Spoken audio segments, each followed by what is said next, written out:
by Buddy Shankar. Brother Shankar. Ayun, yung natutunan ko, no, sinulat ko pa, yung sa sales flow ba ito, Kirk? Yes.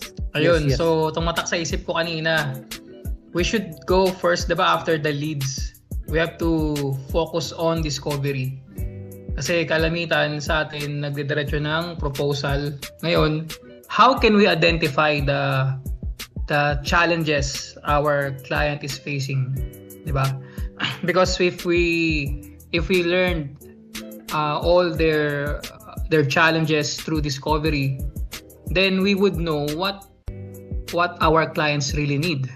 So yun, with that, alam mo, makakapag-propose tayo ng talagang parehas na win-win situation, then we can close the deal. So yun yung natutunan ko this session.